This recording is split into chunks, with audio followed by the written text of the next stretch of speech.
lock up in, I'm your number one fan. Showtime. Hit me with that backstage passing, you love, you love, you love. Showtime. Let's make it spectacular, spectacular. Showtime, baby, it's showtime.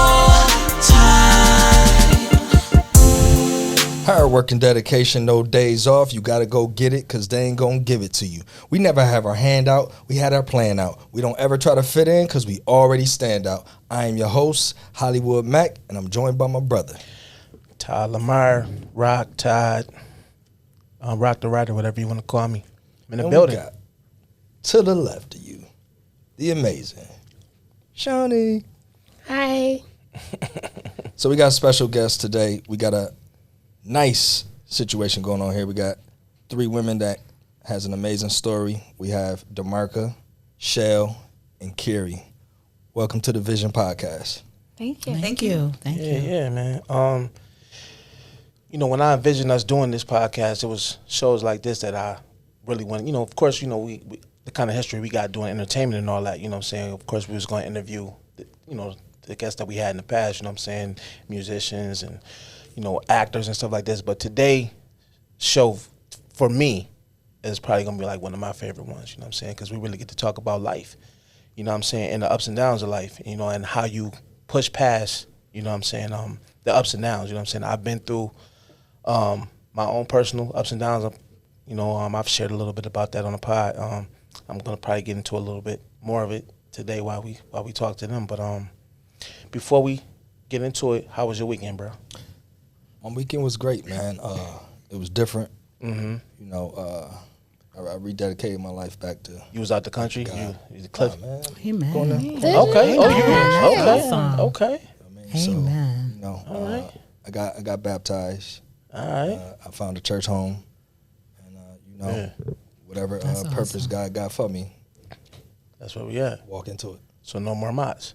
No more mods. All right. Cool. No more mods. But man. whatever I struggle with, Yeah. I got to give it to God and let That's Him a take it away fact. from me. I can't do it. That's All a right, fact. testify. That's a fact. Proud of you, dog. How was your weekend? My weekend was minimal. Minimal?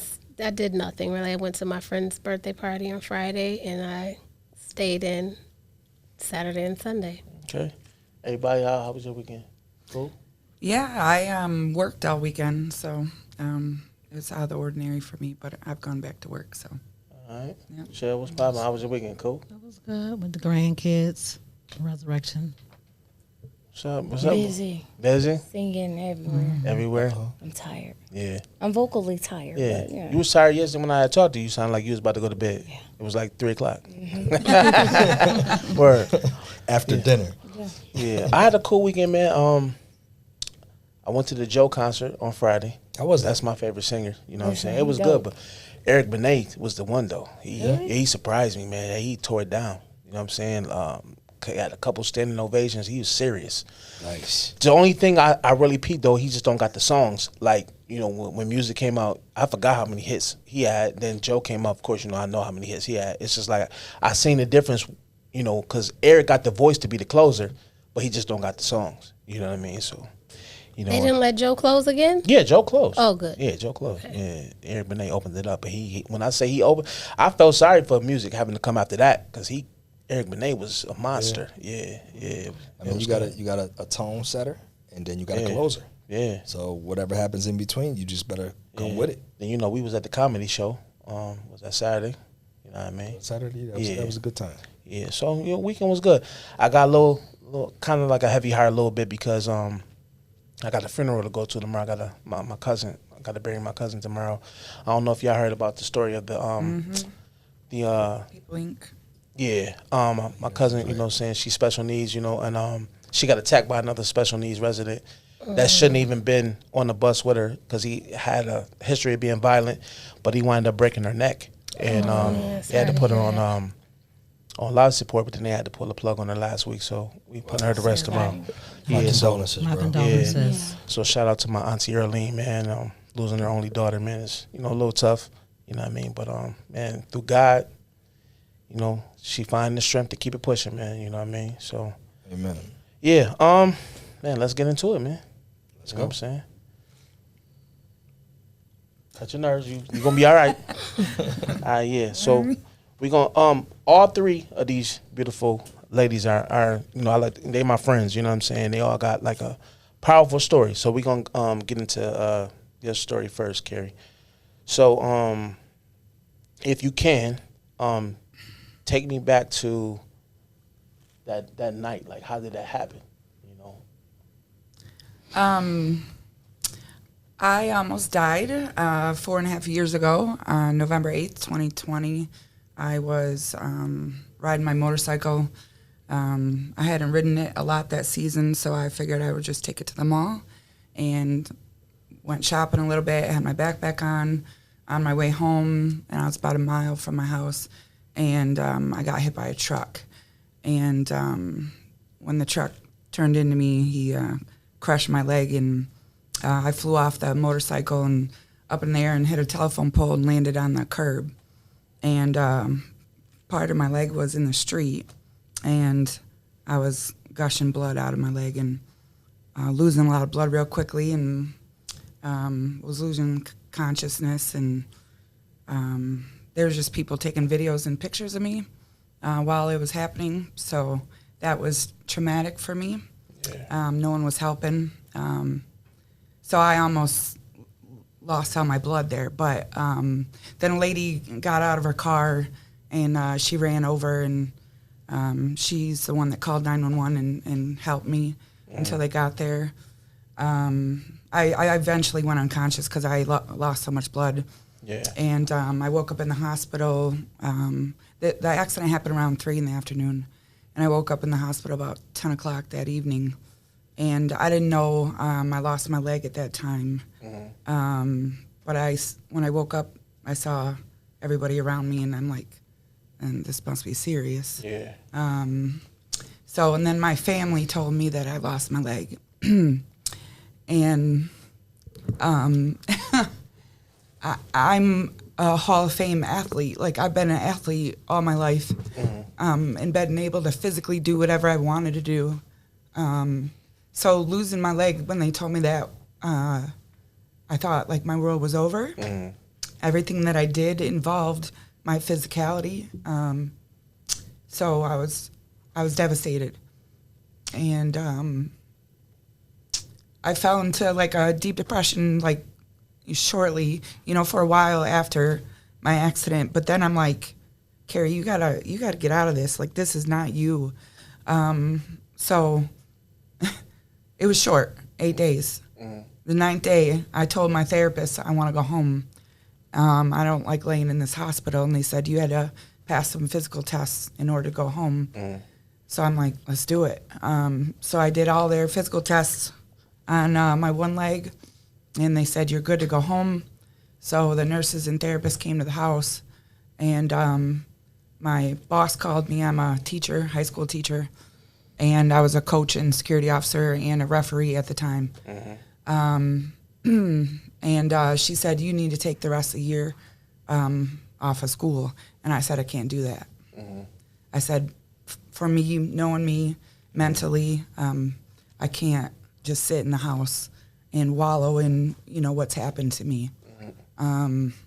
So I said, I need to get back to work. And at that time, it was during the pandemic, so we were teaching from home anyways. So it kind of worked out in my favor because I was able to teach from my bed. Nice. And I had the laptop because we were teaching through Zoom. Mm. 12 days after my accident, I was back to work teaching my high school kids. And that was the best decision I ever made for myself. Mm-hmm. That got me out of that depression real quick, just because I was interacting with the kiddos, and I was up on a schedule, and I was, I had a daily routine, and I had purpose, right? Mm-hmm.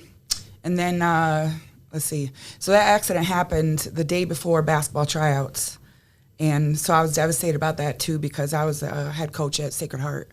And we had won a state championship and conference championships, and it's a serious program. And I'm like, who's going to, take over for me? How am I going to, sustain our success? And thank the Lord, I have wonderful friends and support system. And two of my girlfriends stepped up, and they started coaching for me. until I got better. And actually, we figured out, we were like, well, we've got Zoom, and we've been teaching, online. Why can't we do that with coaching? So actually, the news covered this story. They had an iPad on the bench, and my two girlfriends were coaching for me in the iPad, and I had my laptop at home. So every game, I went on my laptop. I had 2 laptops, and I started coaching the girls through the iPad. Wow. And I would tell them what plays to run, and I would talk to the coaches from home. So that was pretty cool. That was the first time that that's ever happened.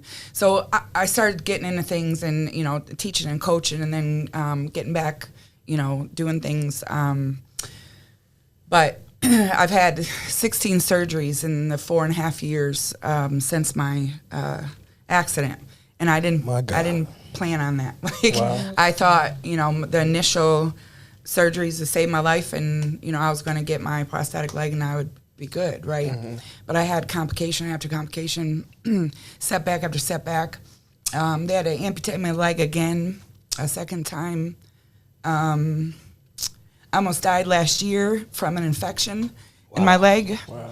And I had 3 more surgeries last year, so it was a lot. It's been a lot. I felt like giving up a lot. Many times I would call my mom and my friends to tell them I'm exhausted, mentally, physically, because it seemed like every time I got, made progress or saw like the end of the tunnel, the goalpost was moved further. I was 5 steps forward, 10 steps back. And I'm a competitive person, and I want to know like the end line, the goal line, what's the date, for me to be walking and moving on with life. And I hadn't gotten to that point. And I actually just started walking recently in the last week. I can walk short distances. I went back to work in security 2 weeks ago. I hadn't worked security in 4.5 years, so that was a huge step for me. Yeah. Congratulations on that. Thank you. I was in a wheelchair three out of the 4.5 years, so that was difficult on me mentally. I've been teaching in between all my surgeries. I never let them put me out on leave. I never took leave. I could have been paid my full salary while I was out, and I said absolutely not. So I stayed with it, and I couldn't have done it if it wasn't for my friends and family and my belief in God, my faith. Praise God. And my support system, and also my background, just being an athlete and having the grit and tenacity and to keep pushing. and being resilient and not giving in. Like I get my days, there's some days where I get emotional and when I'm thinking about it, and but there's a blessing in everything, right? Amen. So when they were doing the scan on my leg, it covered my waist down, and they found cancer on my ovary. So they had to remove my ovaries after my accident, in the middle of all these surgeries for my accident. And usually that's hard to find, ovarian cancer. It's hard to find early enough. So that was a blessing in disguise.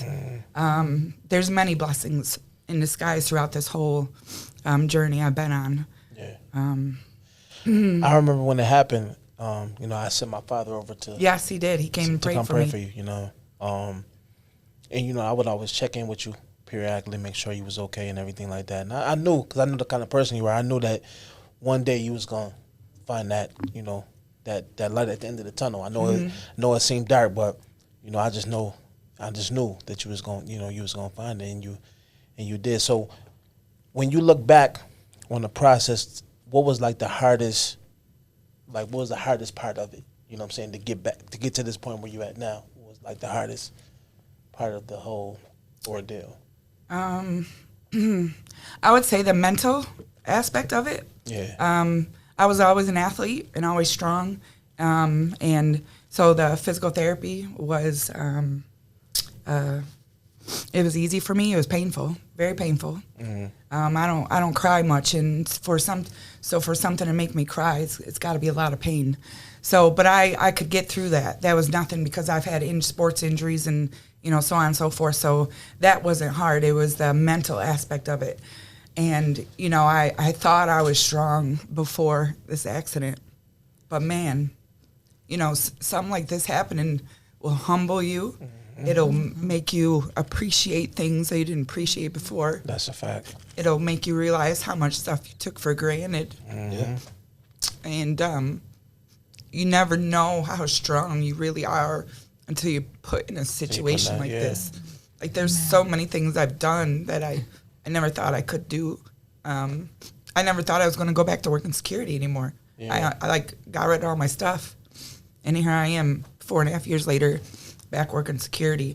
So how did it feel your first day back doing it? I felt like energized. I felt like, like I'm here, I'm back. And everybody else was like, the queen is back. And they're all welcoming me, and that felt good. That just being back and seeing everybody was good for my mental health and my emotional being. And I told them, I'm like, listen, I don't know how much I can do, but I can do this.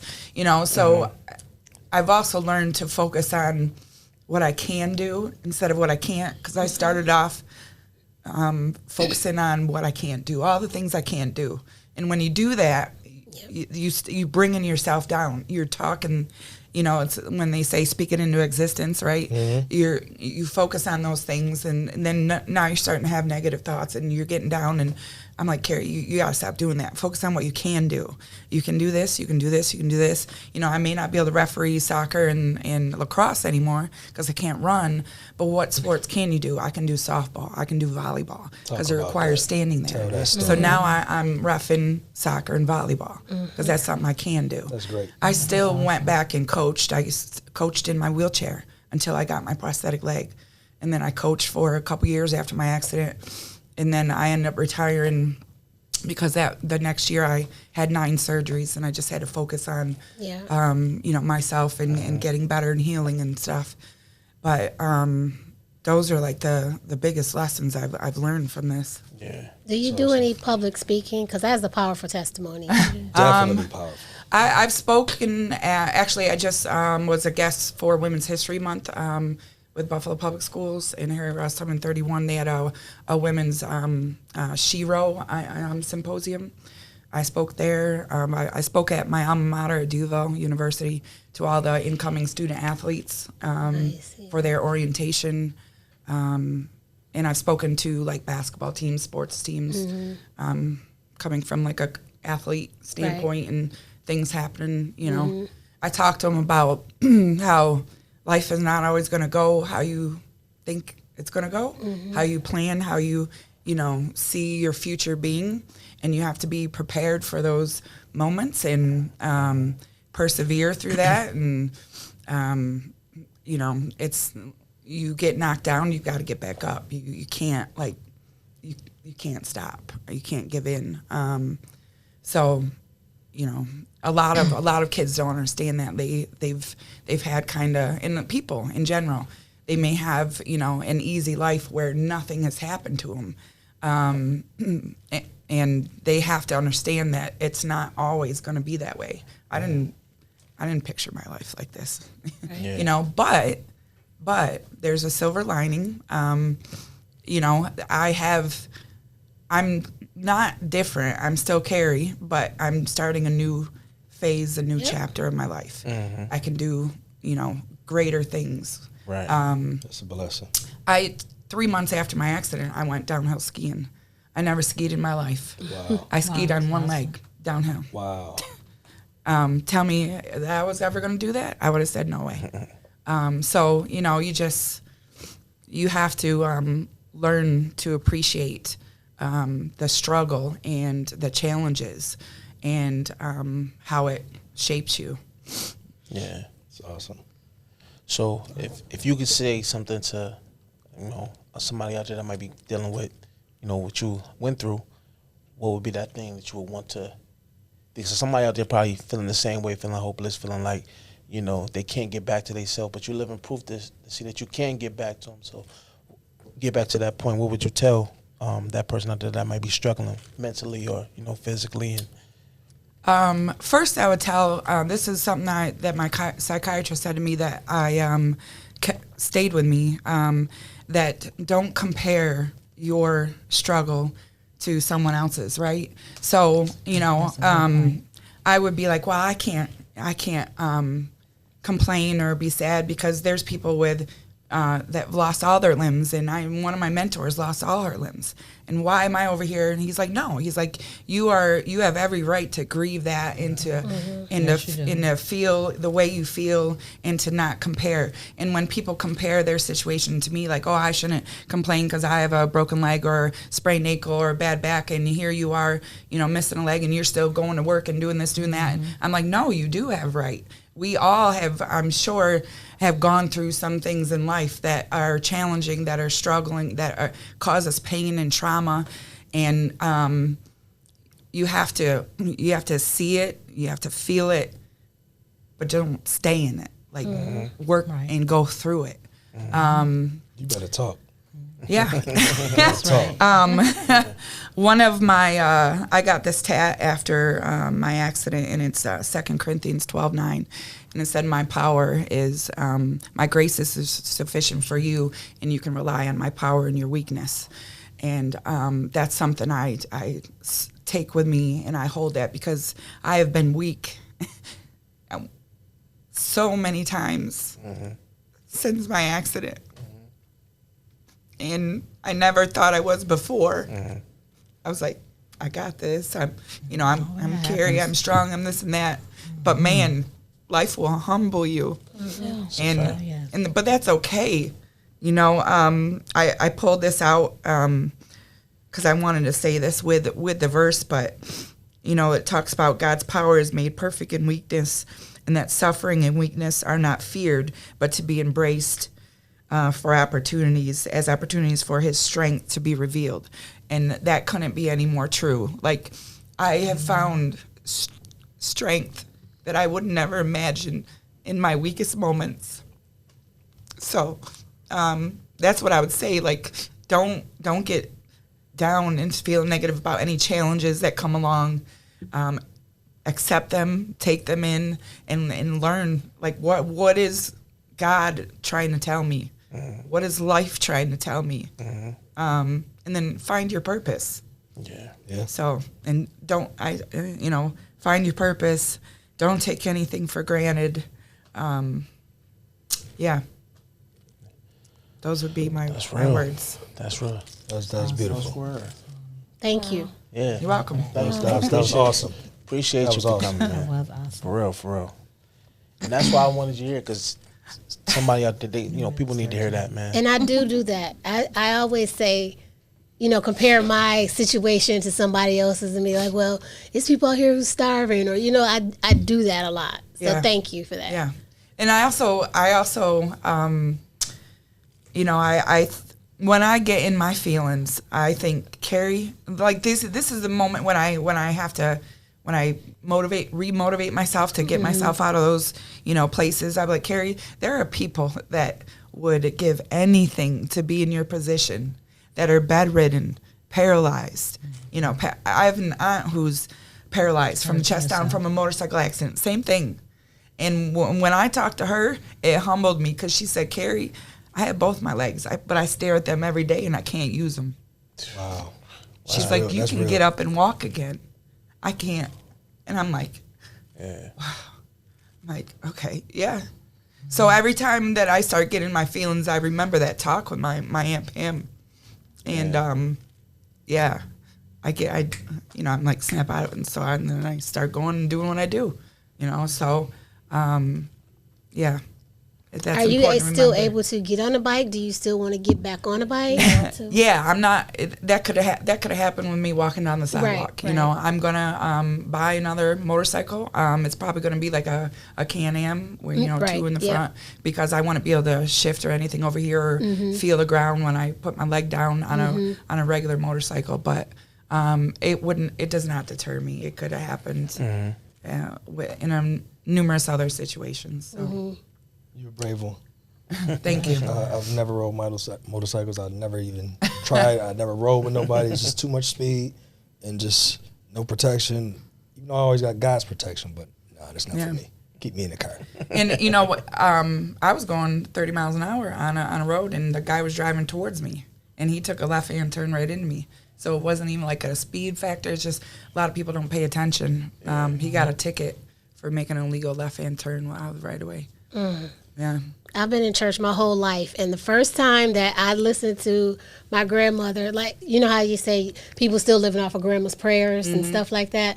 My dad used to ride. He's deceased now, but he used to ride motorcycles. He was in a motorcycle club in Buffalo, and I remember him, a man running a stop sign and hitting him, and walking in his house, seeing him in the hospital bed in a full body cast. I'm like, his arms was out here. He looked like a mummy. Yeah. And I'm just like, what happened?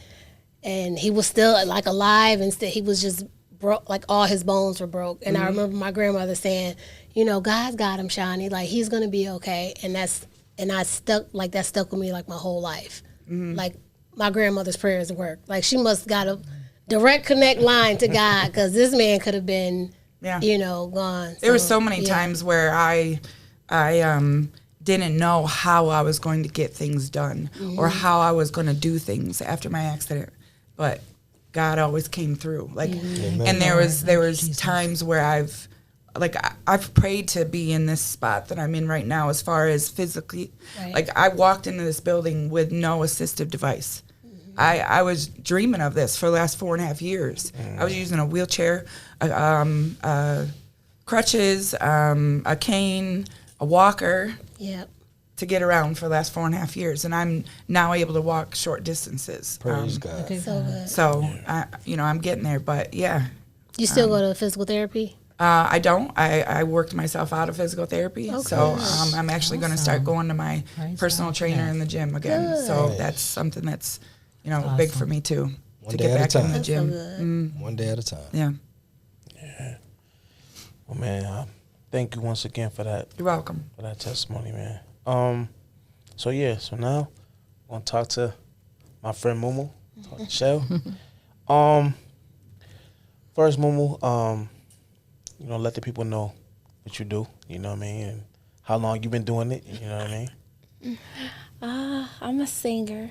You more than just a singer. Don't do that. Woman of God. Don't do that. I'm a Don't. singer. I love to sing. I've been singing since, I think my mom said since I was like 4.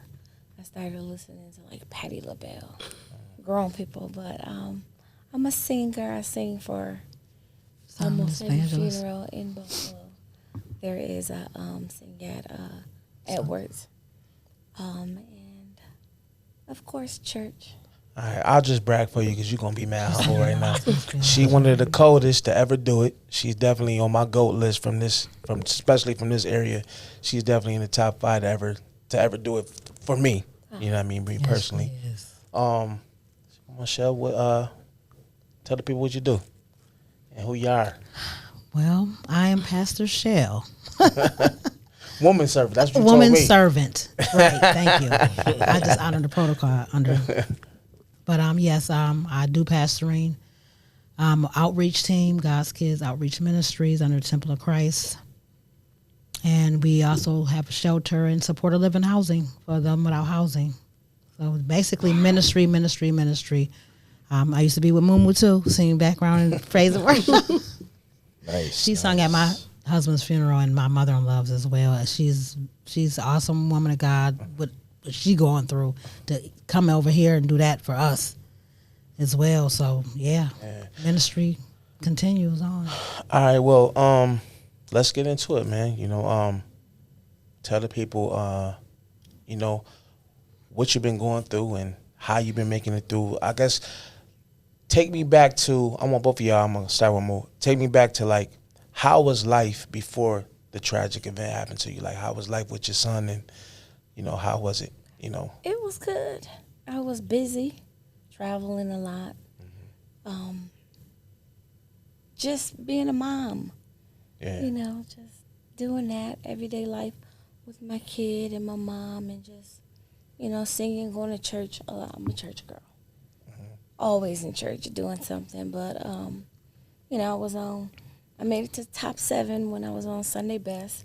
So that was very, very, very wonderful for me. I didn't have to win because God opened up so many doors in my life. But life was good. Life was cool. Yeah. Until, it wasn't. So what kind of kid was he? You know what I'm saying? Like what? He was tall. He reminded me of the comedian DC Young Fly. Tall. Every time I tried to fuss at him, he laughed at me because he's like, you a short lady trying to, what's wrong? Calm down. I'm sorry. He just was one of, just forget it. DeMarcus. And I named him after me. I'm DeMarca. His name was DeMarcus, and we got him on their nerves on purpose. And it was just, a normal kid in the house. Just being him, loud, PlayStation, swinging his dreads like he was, I'm like, boy. All the little girls loved him, but that was my dude. Yeah. Yeah. So, what did you get a phone call? Like how did you find out what happened? I was out at a party with family, and I talked to him. I said, "Where you at?" And he told me where he was at. I was like, I don't like you in that neighborhood. I'm coming to get you. No, Mom, I'm good. I promise you. I was like, don't be over there. It's rough over there. Get home. So he said, I promise I'm going to get home. So I texted him. I said, did you make it home yet? And I never got a text back. We don't roll like that. Yeah. He texts us all the time. Hour and a half later, my baby brother called me. They like that same age. My brother, like a year older than him. So he never called him uncle. That's my brother. DeMarca gets to the hospital. Something happened to DeMarcus. My heart dropped. I was like, my kid is dead. Wow. I called my mom. I was like, Mom, get to the hospital. Something just happened to DeMarcus. I don't know what happened. But I said, I don't feel something is wrong. Yeah. My nerves was bad. So I got there. And once I pulled up at the hospital, seeing all the police and stuff, I was like, okay. So I got in. That's his mom, let him in. So I got in. We got to the hospital. And they take me to the little room. I was like, this gotta be a dream. Is this Law and Order? Because why am I in here? Yeah. So, like you said, mentally, I was done. I said, what's going on? I was like, unfortunately what? And I looked at her. I was like, no, you're not. Let me see him. So they let me go in there. He's covered up. And I was like, Mom, look at his face. What did they do to my son? So I almost touched the sheet to check the rest of his body. And the cop was like, you can't touch him. It's a crime scene. Yeah, it's a crime scene. Coming to find out, that wasn't my kid. That was the other boy that was in the car. He was gone. My kid was up in ICU, and his mother was with him. So had they let me see, I would have seen the big tattoo on his whole arm. They almost favored. They both had all these dreads, and they were very handsome. So I just was like, don't even look like him, because it wasn't him. So by this time, I'm like, oh my God, my son is dead. Next day, get a text, go to the hospital. I was like, why? Playing on my phone. I'm in an angry mood. And mind you, this is my only child. I have no more kids. So I'm done. My God. I'm like, read the text, get to the hospital now. Get to the hospital, I talk to the people. And I'm looking at them, I pay attention to everything. I was like, oh, they're trying to get the story right. Because y'all done messed up. And the police was like, let me see a tattoo of his arm. I said, this is what he looked like. That's like, your son is gone. Your son passed away. I said, go check. He said, come here. Your son is upstairs in ICU still fighting. I was like, Mom, let's go. So by this time, I done made a post that my kid is gone. Family is, tripping. But let me tell you, this boy, I went up there and I looked. So they tried to save him. They cut all his dreads off. I was like, oh my God. I understood that. This boy shot my kid so bad. They shot him in his head and lifted his skull. shot him in another part, shot him in his leg. And mind you, he wasn't the person you were supposed to be shooting. You were just shooting. You didn't kill 2 in the back, and the other one was trying to save my son. My son got shot the worst because he was in the middle. And your beef was with one of the other ones. So now I'm without a kid. And I'm like, okay, I'm going to let y'all. They shot the car up. Shot the car up. My condolences. Thank you. That's- It's crazy. So sorry. Shut the car up. And I let everybody come to the hospital. So I said, if by Friday there's no brain activity, I'm going to pull the plug at 7 p.m. And I let everybody come to see him. And the fact everybody was like, you are so strong. Because my thing is, I'm going to embrace you. I'm going to cry. But I know all of y'all is hurt. All of my cousins, my family. And I was like, Lord Jesus, I'm washing my dishes. If you don't bring my kid home, I thank you for the 20 years. If you do bring him home, I'm grateful.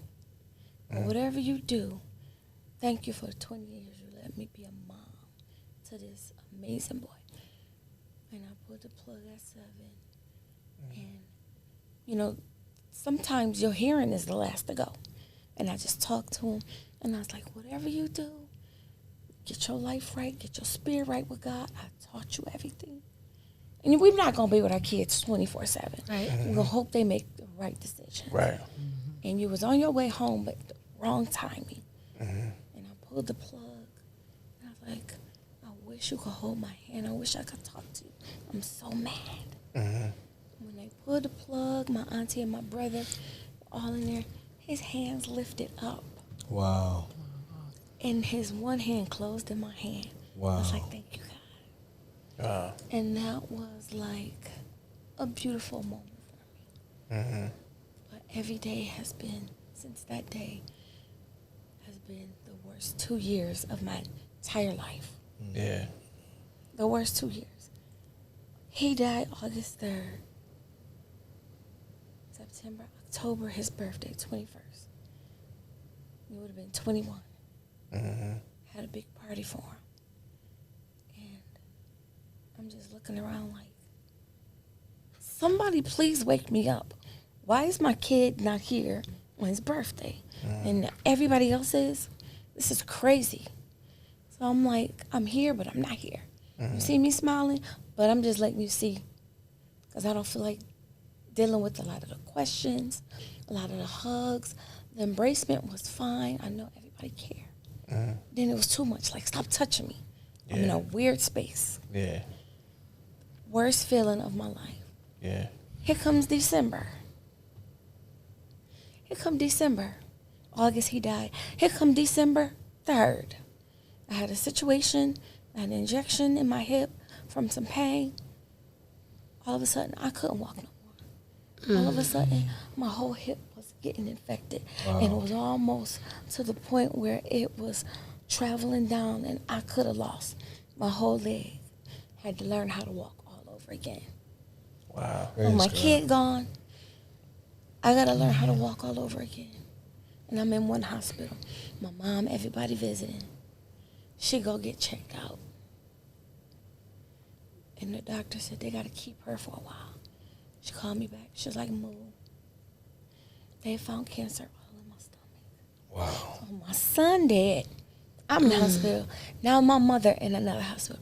So now the family going to visit her with me. I'm like, this don't make no sense.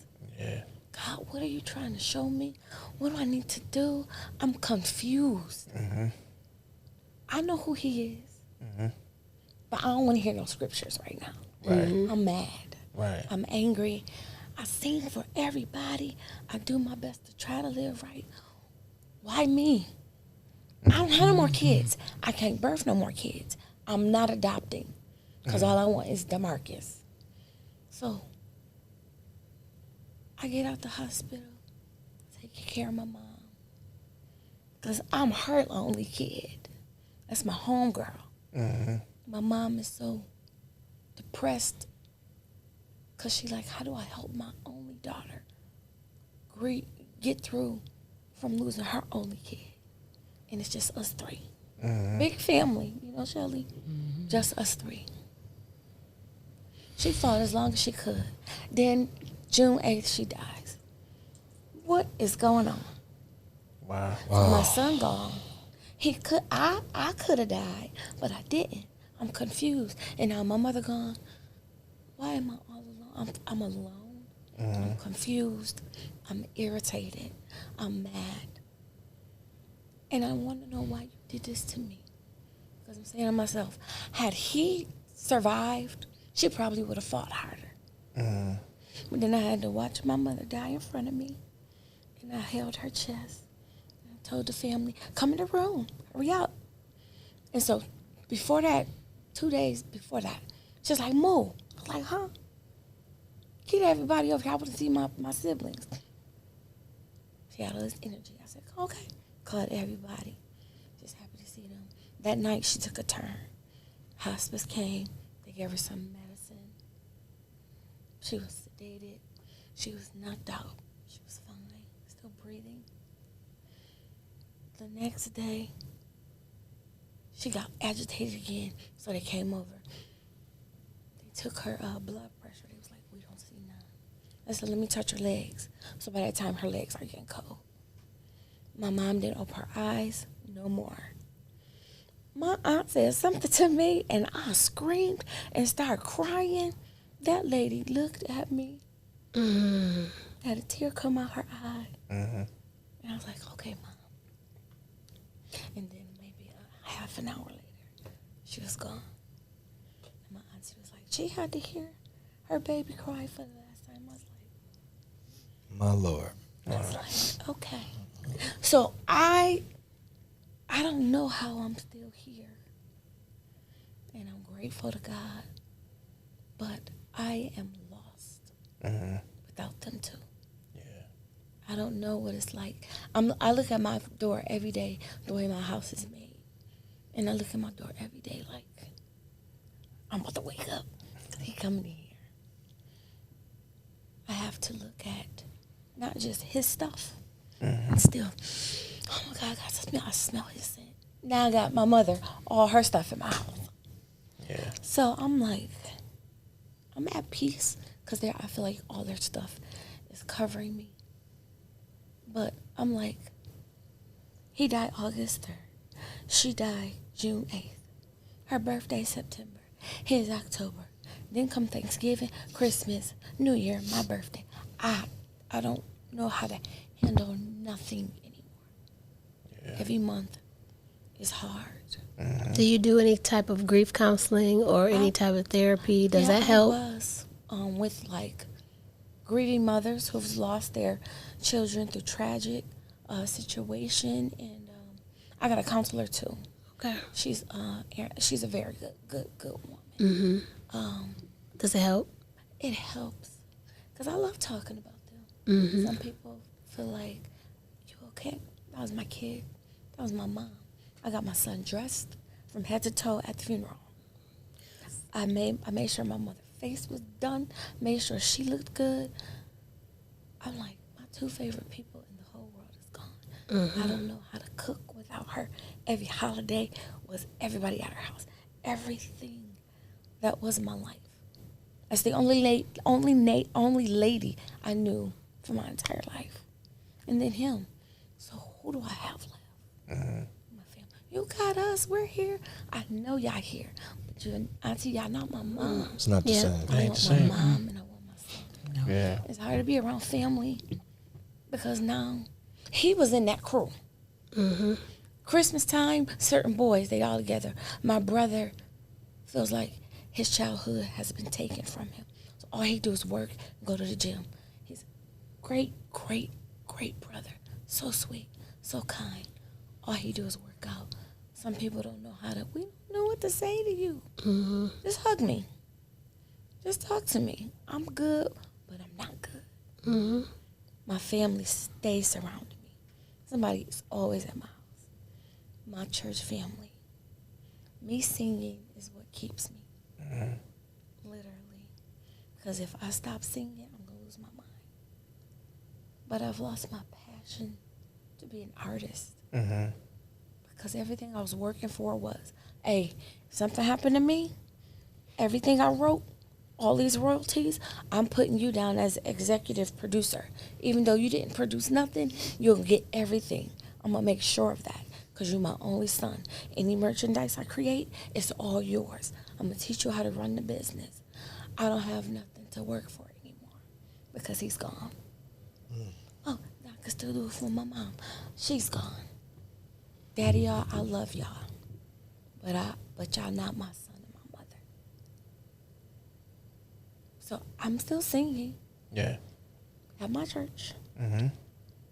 And people, how do you sing for so many funerals? It helps me. And I still love to help other grieving families get through it. And they ask for me. So I want to be there for them. Every day going home is like, I'm confused. Yeah. On how to live, what to do. This pain hit different when you lose a kid. We lose our parents. Right. But when it's your only child, and you can still talk to your mom, even though you're in jail. So now next week, when he's sentenced, I got to relive this all over again. Yeah. And the impact statement. Oh, so they found the person. Oh, yeah, he been in jail. Okay. He been in jail. He got arrested immediately. Is he young? Is he young? Wow. All of them. Handsome, young, just like, yo, you done destroyed 2 families. Right. Wow. And his own. And his too, yeah. Your family is devastated because from what I hear, you was that dude out here in the sports. The streets ain't nothing. Right. So now I'm doing all I can to hold on to God. Yeah. I know him. But it's like, yo, you really, God, you yourself have to help me understand why. Right. Like, why me? There's so many other crazy parents, wild kids. Why my kid? I don't want to be an example. I don't want, my attitude, I don't want to help nobody else. I don't want to help no other mothers. I'm not in that space. I want my kid back. I can't give you nothing. That's real. I'm sorry. I'm sorry, but I don't want to talk to y'all because I ain't got nothing to say. I'm hurting. My pain is I'm so numb, I've never had a tattoo. I got 14 since my kid died. Wow. I got my mother and my son all over my body because the pain don't even hurt. It may sting, but it don't hurt because I'm traumatically devastated. Well, you are helping me because I, too, only have one son. Yes, keep them safe. And everybody laugh at me because we still got trackers on our phone, GPS trackers on our phone. So I know where he's at and how fast he's driving. And when he gets home, it dings me and says, Nasir's home. And my friends laugh at me all the time. But my prayer every morning is, Lord, put a hedge of protection around my son. Because he's in Atlanta, and Atlanta doesn't have gun laws right now. Oh, they're crazy out So there. everybody, can just, carry a gun anywhere. Yeah. In the store, anywhere. And so that every single morning before I jump out the bed, that's my prayer.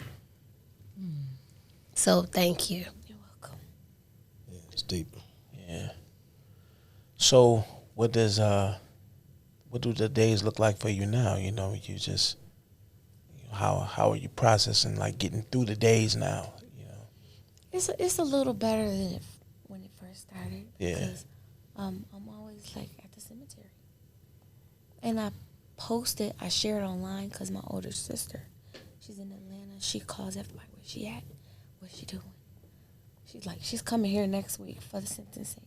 Like, real talk, I got some of the best family in the world. That's amazing. They protect me. I'm glad. And me being a mom who lost your kid when it happened, I'm telling you, I rode in that neighborhood in 3 different cars for a few days. Yeah. And my peoples found out, while you over here, I was like, I'm a mother who just lost her only kid.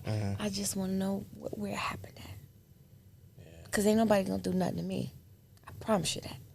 You're not. And that's how I felt. And, I grew up we all grew up in certain hoods. Mm-hmm.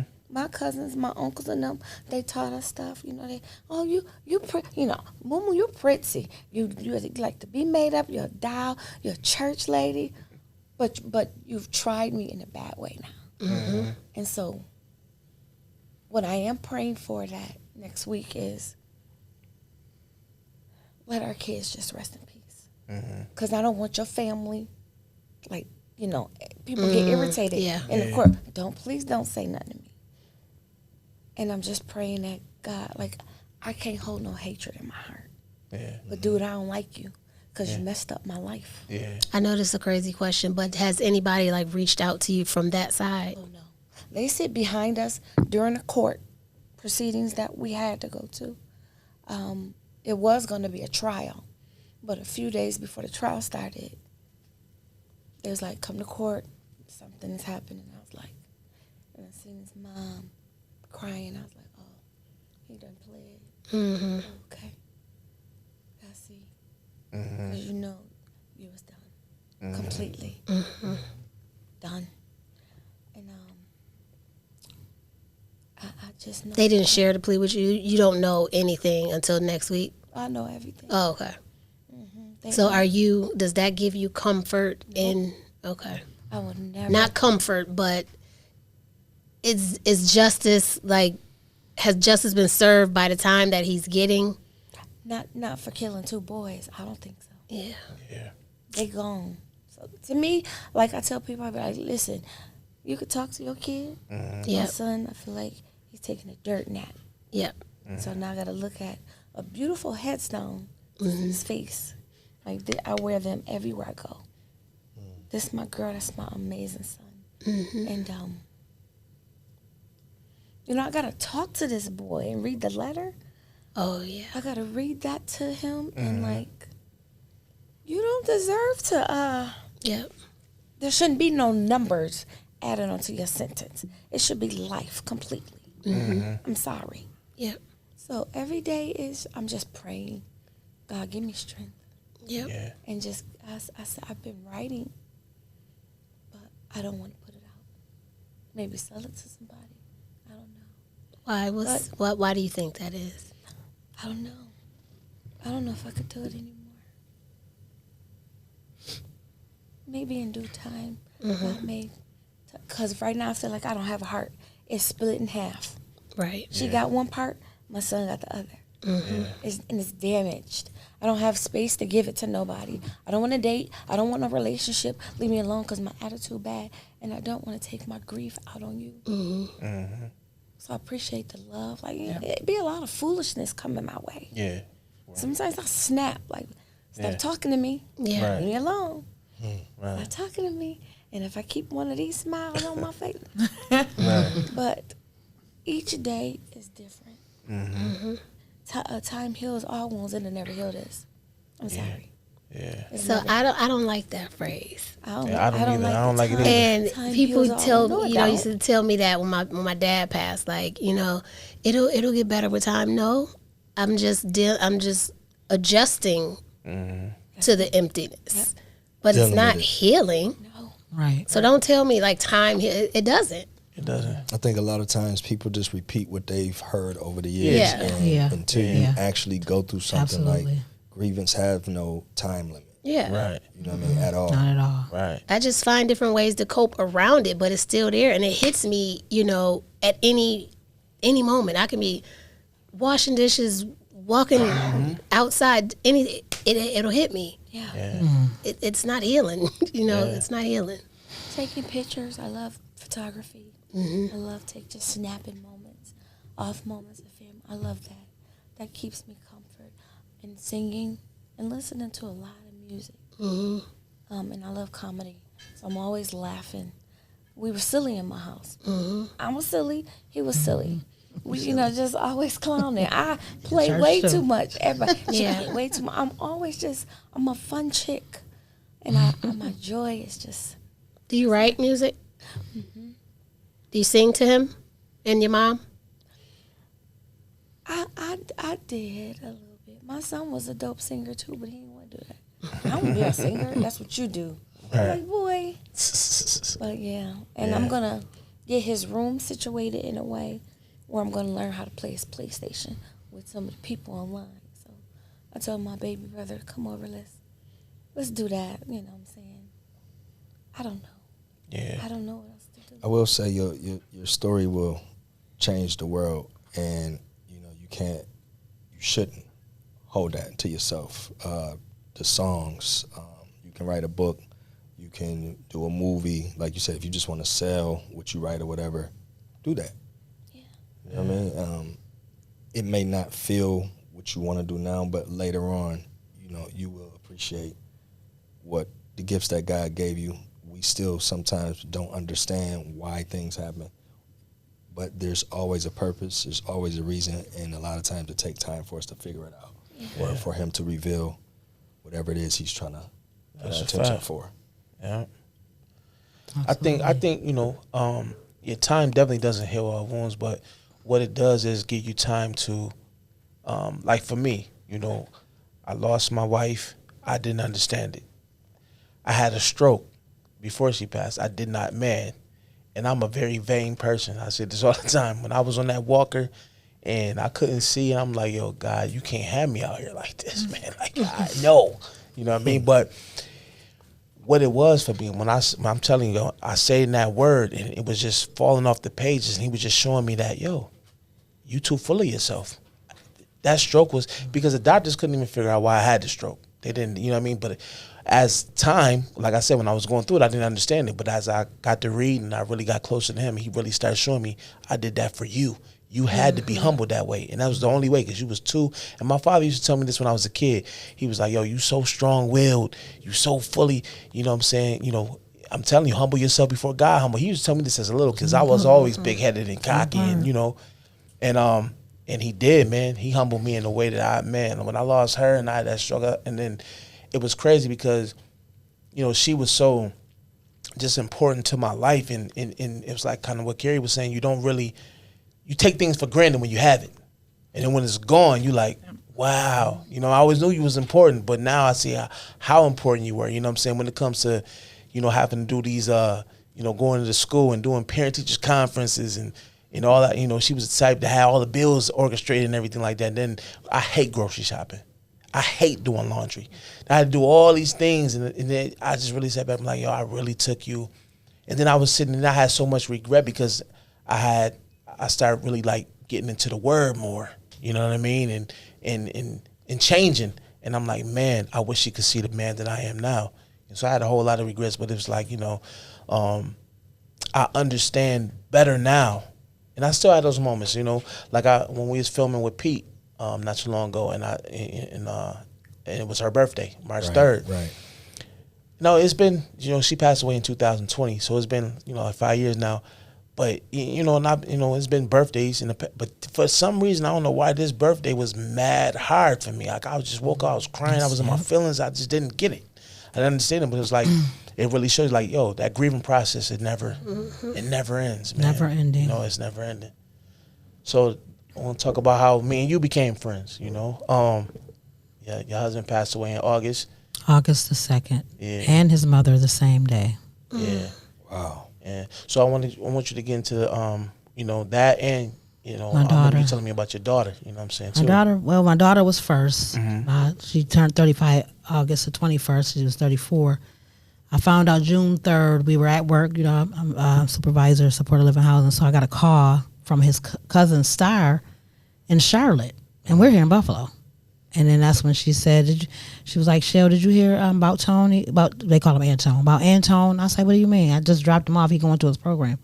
And she was like, in the morning, I had ordered Instacart and all that. Our Wegmans came. It was 3 o'clock. They was outside. I left them near. And she was like, he passed. I was like, what? And I lost it. I fell on the floor. My daughter, Brooklyn, had to take the phone, and she was, they was trying to get in contact with her, with Kiki, because they was like, this was June 3rd. And I'm going back to Kiki now. But that was my husband when I got from Sire. And then they was trying to find his mother. And They did a wellness check. She was like a diva lady, young, wouldn't expect nothing wrong with her. You know her. She was driving her Cadillac. Nothing was, you know what I mean? You wouldn't expect it. So they was looking for her, and they ain't talked to her in 3 days. And then that's when they went to her house. She answered. Her car was there and everything. And they did a wellness check, and they found her dead in the house on the day he died. But she obviously was dead. Now, as far as my daughter, I got the call in the same hallway, June the 3rd. Mind you, my daughter was already dead since April the 2nd. Wow. I got found out in June. I had to go to Portland, Maine, get her remains. It was cremated. They did that without our knowledge. So I'm penning a lawsuit. I'm still doing that now. Me and my sister and I had to fly there. They showed me. I got graphic pictures in my email of my daughter. Wow. That's the only way I got to see her. They said, "You sure you want to see this?" I said, "I had to see it because I haven't seen my daughter." Wow. So I had to see the bloody, the everything. How that's the last that I seen of her. So besides the pictures in March 22nd when she was telling me how she had managed her other second job, but we talked about mental health. Carrie was mentioning.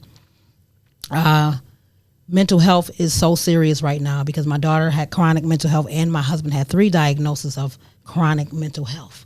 So all this plays a part. You know what I'm saying? His mother had chronic mental health. I'm looking at all this that's going on. You never know what's going on in somebody's mind. They have meltdowns and all types of stuff that was going on. But like Mumu said, I could have lost my mind. And I just want to make a point with that too because I got hit 3 times within a couple of months. Yeah. So, and what you mentioned, it is hard. Yeah. We was in April. I think I told you. I was like, out of nowhere, I started feeling so down because not realizing, because mind you, I had her memorial July the 19th. Mm-hmm. So we were waiting for July the 19th. My husband's birthday is June 20th. So I'm like, oh, here come all these memories gonna come out. So it's never ending. Everybody made a point. The holidays, the birthdays, you're gonna feel these things. Mm-hmm. You know what I'm saying? And like you said, the mental health. You know what I'm saying? I would have lost my everlasting mind if it wasn't for the grace of God. This is what sustains me is the Father. Mm-hmm. But we are going to have our moments. Mm-hmm. Nobody cannot tell us how to grieve. No. Mm-hmm. It is hard. I was down. You know what I'm saying? So I'm tired of doing this. Nobody knows. Like she said, behind your smile, you really hurt. Behind that smile, you really pushing. Mm-hmm. Oh my God, it's devastating. It is. So my biggest times is in the middle of the night. Yeah. I have not really got a good night's sleep yet since last year. So I'm realizing in April, it's been a year. My daughter been dead. Mm-hmm. I didn't even realize that because I'm waiting for July. Wow. But she was dead in April. I ain't find out till June 3rd. Mm-hmm. So I'm like, then it had me think about my grandson. He was 11 months. And when you sung at that, you've been with our family. She done sung at my husband's and for his mother and through it all. You know what I'm saying? It had me thinking about it. And then I lost my bonus brother in December. And I'm like, this has just been, it's never, and you know, death is going to come. Mm-hmm. But I think what helps a lot of us who knows God, and that's basically what's going to happen. It's not going to end. Mm-hmm. We're going to have memories. We're going to be sad. We're going to be mad. I was angry. I was talking mess like, you know, if you would have did this, that, and the other, you know, I wouldn't have went through this. You know, God had to take you out of my life because you went this way. You started doing coping mechanisms. You started doing this, that, and the other. He's seen, and I believe spiritually from what I know what God told me. Mm-hmm. I can't tell what God told you or Moo or Carrie why she went through what she went through. You know, God has a reason for everything. It's a purpose. And the Bible says in Ecclesiastes, there's a time for mourning. There's a time for everything under the sun. So don't let nobody tell you y'all can't mourn. Yeah, absolutely. Don't let nobody tell you y'all can't be sad. And the Bible says be angry and sin not. So we know we going to be mad. Yeah, you're going to want to hurt them. I said, I don't want to have to turn into New York girl. Mm-hmm. And I seen your post that day. I said, well, you got to get the girl out. In my mind, I said, calm down. Just text her, Shell. But those things are going to happen. We're still in the flesh. We're still human. We're human. We just need the support. Like Carrie mentioned, the support. You know, the support, that's what does it. Yeah. You know, and you don't always have somebody to confide in. You know what I'm saying? That's me. That Doris Boy syndrome. You know a little bit about the Doris Boy syndrome. My mother, she held everything in. So that's what I do. And that's something I got to get over because nobody sees behind the curtain. Oh.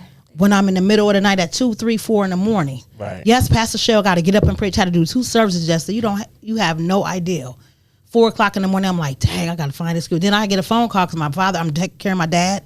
He has memory loss. He is deaf, not hard of hearing. He kind of mimicked his lifestyle his whole entire life. I'm understanding he don't even know how to run a business. I'm understanding a lot of stuff. My mother has full dementia. I'm the only person here in Buffalo out of 5 siblings.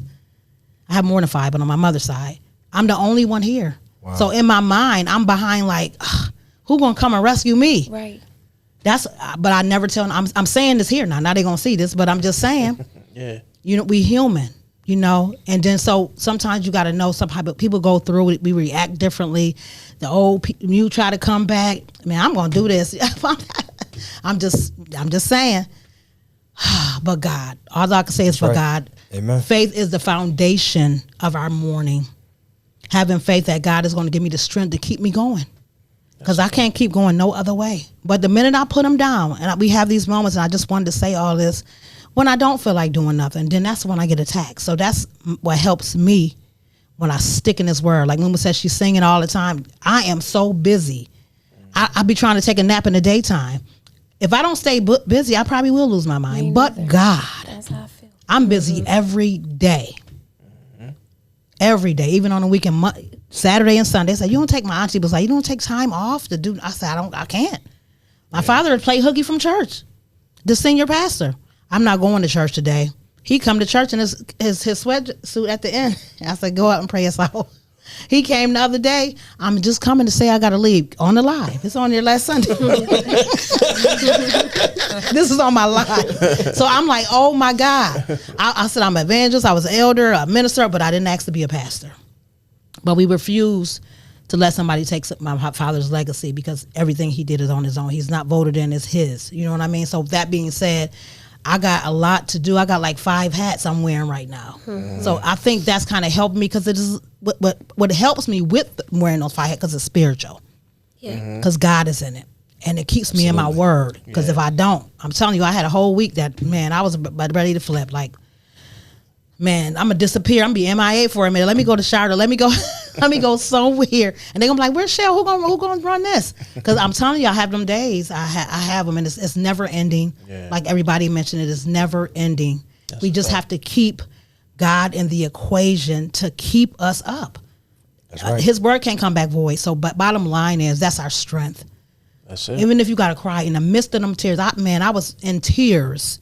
I'm like, Lord, you know how I feel. I'm talking to him like I'm talking to y'all. I feel this way. I'm angry. Did I make the wrong decision? I don't want to do this anymore, but I need you to help me along the way. Yeah, that's right. That's all I do. But the truth gonna make you free. You got to be real with it. You can't sit here and say, "Oh, I'm good. Oh, blessed and highly favored." Yeah, I'm blessed, highly favored, but I'm going through. Right. And I need an extra push every now and then. Yeah. But it's hard. That's something that I say I just need an extra push because honestly, I think I blamed myself. I beat myself up from the moment I was like, was I not a good mom? You know, his dad wasn't around or whatever. Did I not raise him right? Is it my fault that he did? Don't blame yourself. I literally done that. Yeah. Every moment. So I'm just, like she said, staying busy. That's what it is. That's what keeps me. You know, my mother had a moment where she came out of her room and I was on the couch. She's like, don't do it. Because she knew I was about to kill myself. Wow. Oh, those thoughts come. Oh, my in God. her room. We cleaning out her room. Oh, Jesus. And we finding some stuff and it was a knife right there. My auntie is a saved lady. And I looked at my auntie. I was like, Auntie, I need you to pray for me right now because I want to take this knife and slit my throat. I don't want to be here no more. She's like, I've said so many times, I think I might be better off if I was just with them because this ain't going to work. But then it's going to hurt the rest of the family. Right. And I'm just, like you said, you got a lot of hats. I'm staying busy so that I don't be one of them people who kill themselves. Right. In the hospital and can never come back. Yeah. Where I'm at, all I can do is trust that God will get me through this. Yeah, literally. He will. He will. He's gonna get you through it. I will say this: God won't put more on you than you can bear. And a lot of times we don't know what we can bear until he put the burden on us. Yeah. You have to carry it, and you will come through it. Yeah. I hear that. You will. And just for me personally, like with all the stuff that's been happening around me, when I hear like stuff like that, I just be like, okay, them is just like, okay. Like for me, I have my faith, I have my church, but I have a psychiatrist and I have a therapist. And without that, I probably would be, y'all probably see me on somebody's live right now running up and down the street like I'm a crazy person. Because I have to have like a concoction of things to help me or I'll go crazy. Do you read your word? All the time. That's good. All the time. But I can't pray without doing anything else to help that. As long as you're getting the help, though. Yeah, because, I have to. Everybody walk is different. Yeah. Everybody relationship with God is different. Yep. Yes, And, I learned that all of the stuff that I've been through, I understand that he ain't going to put more on you than you can bear, because I'm like, I'm not going to get through this, but then I had to get through it. And, I've always, been in church, when I was younger, because I was forced to go to church. And, I got to a point when I was 18, I was living on my own. I'm like, I got my own house, got my own car. My mother can't make me go to church no more. I'm staying home. I ain't picking you up and I ain't taking you. You got to call the church van. They going to come get you. But 3 years of me staying home and just, doing whatever I wanted to do, I got into a depressive state. And the moment I got back into my Bible, which was like 4 years after that, I felt life again. And from there, I just kept going. And, for years, I didn't have a church home. Pastor Watkins was my pastor, and when he left about 9 years ago, maybe about 9 or 10 years ago, I just stopped going to church. I mean, because like I was going to different churches, and I'm big on the word. So if I'm not being fed, I don't want to eat off That's the number one thing. that table. Yep. Yeah. So I just stay in my word, and then a lot of times you waver away from it. You get busy, but God will speak to you. I just started going back to church in December. I went and visit 9 or 10 different churches, and the moment that I thought it was a place for me, God was like, "No, that's not a place. Just keep going here. Go over here. Go over here. You gonna know." And I pray about everything. And I used to didn't be like that, but I have a conversation with him. Like I have conversations with with people, but I can just talk to him and tell him anything. And because of how I just open up my heart to him, like he responds and he speaks, and I listen and I see it. So I tell the story. I talk out loud I know what my purpose is. When y'all talk about purpose, I had to learn what my purpose is, and I know it, and I have to just keep using it, keep pushing it, and just allowing God to use me. That's right. And we always got to remember this too. Just as real as God is, the devil is real too. Absolutely, yes, he is. Absolutely. And he's trying to do everything to stop us, to hinder our Christian walk powerless. You know what I'm saying? So we can't we can't forget that part too. It's spiritual warfare is real. Absolutely. And the closer you get to God, the worse it's gonna get. You know what I mean? And two,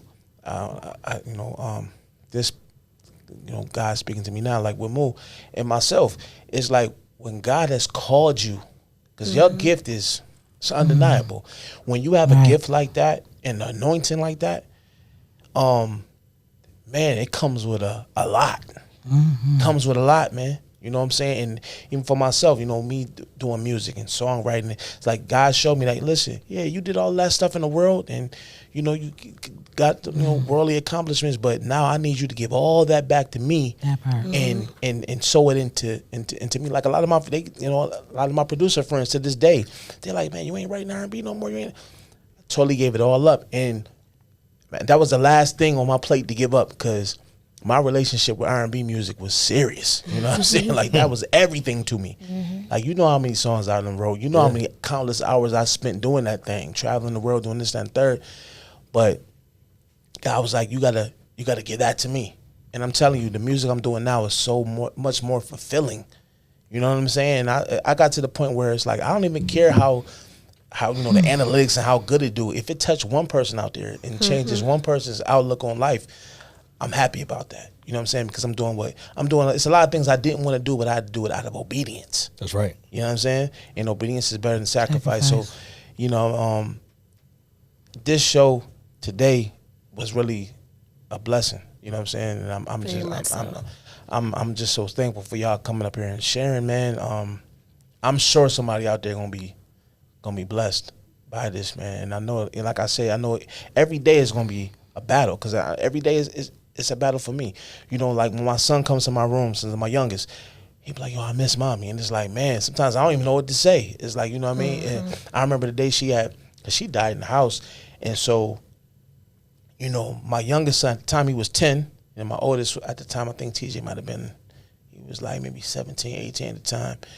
And they both had to see her in the living room, dead on the ground, you know what I mean? And my youngest is sitting there like, you know, just bawling out. And I'm like, at that moment, I was like, it got so real for me. It was like, God, you got to give me the strength, because I don't even know what to say at this point. You know, he snotting, crying. I just want to see her one more time. I just want to tell.